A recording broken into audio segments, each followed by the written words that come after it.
organising this and for inviting me to say a few words here. I'm an organiser with 350 Seattle, which is an organisation that works on fighting climate change by empowering people to believe in the power of a people's movement to force accelerated change. Millie asked me to talk a little bit about defund Apple and why it's so important that we target the banks and the investors that are financing the Dakota Access Pipeline. There's an old saying that every dollar you spend is essentially a vote for the kind of world that you want to live in. And I think that really sums it up. I mean, at the moment, the city of Seattle is currently casting $3 billion worth of votes on a future that invests in the Dakota Access Pipeline, but not only the Dakota Access Pipeline, invests in private prisons, invests in coal and tar sands projects that are simply incompatible with a stable climate. And Seattle can do far better than casting those $3 billion votes for that kind of future.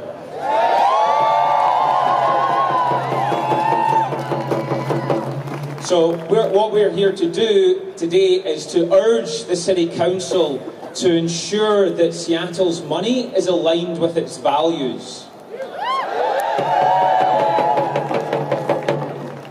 And the movement to defund Apple is very closely aligned to the fossil fuel divestment movement that has been going on for many years, started in 2011. It started on just a couple of college campuses, a few idealistic students with this idea that, you know, fossil fuel corporations have business models that are dependent upon major climate destabilization. And therefore, in the same way that it is immoral to profit from a tobacco company whose basic economic model is dependent upon harming the health of an individual, it is immoral to profit from a fossil fuel corporation whose basic economic model is dependent upon major climate destabilization.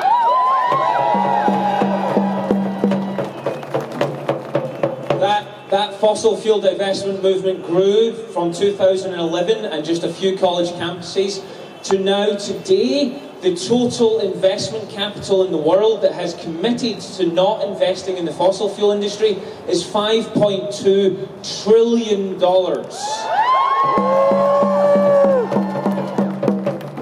And this is an evolution of that, and now we're saying not only is it immoral to profit directly from the fossil fuel corporations, but it is also immoral for the banks to provide the money and the loans to these fossil fuel corporations so they can destroy our planet and trample our basic human rights.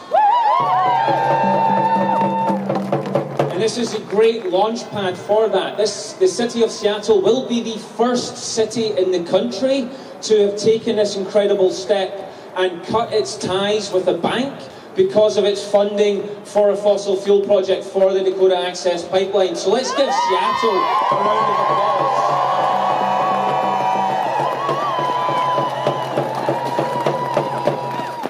And we're really glad to see Seattle take this step. This is an incredibly important step, and we're hopeful that other cities around the country will see this and will follow up. And Seattle will be first of many cities to say to Wells Fargo, no, it's not okay for you to invest in this pipeline, and we're going to take away our business from you. So not only will Wells Fargo lose $3 billion worth of business because of their funding of the Dakota Access Pipeline, but when more cities introduce this, they could be looking at losing 10, 15, $20 billion worth of business unless they move their money into this pipeline.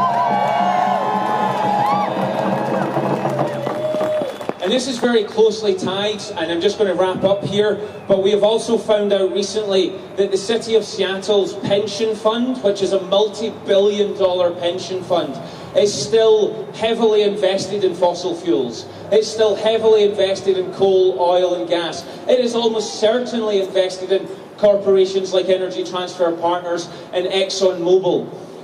Despite the fact that $5.2 trillion has committed to not investing in these corporations, the City of Seattle, even if it takes this step today, will still be financing those corporations, and that's not okay either. So Millie asked me to kind of sum up the Defund Apple movement, and I'd like to finish summing it up by having you all help me.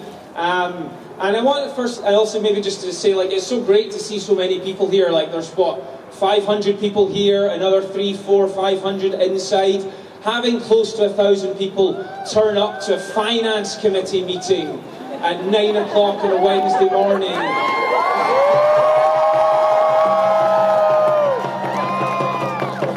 We've almost certainly broken the world record for the most people ever at a finance committee meeting.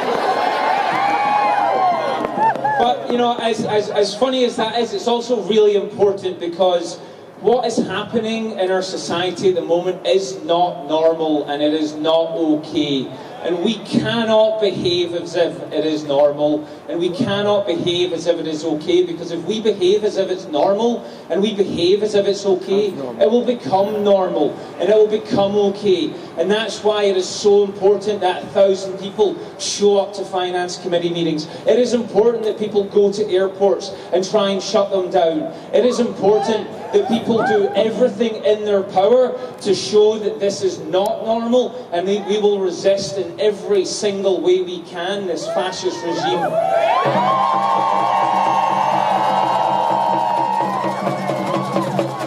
And back to summing up what the Defund Apple movement is all about. I'd love some help, so I'm going to try and have us do a little chant. It is also not normal to do a really loud chant at 9 o'clock in the morning. But we're not living in normal times, so I'm going to ask you all to look deep inside yourself and chant this. Let's try and make it so that they can hear us inside. So I want everyone on this side, very simply, to chant as loud as you can. No coal, no oil. Like that, but a little bit louder. No coal, no oil. And then this side chant, we want our money back. We want our money back. So, no coal, no oil, we want our money back. No coal, no oil, we want our money back. No coal, no oil, we want our money back. No coal.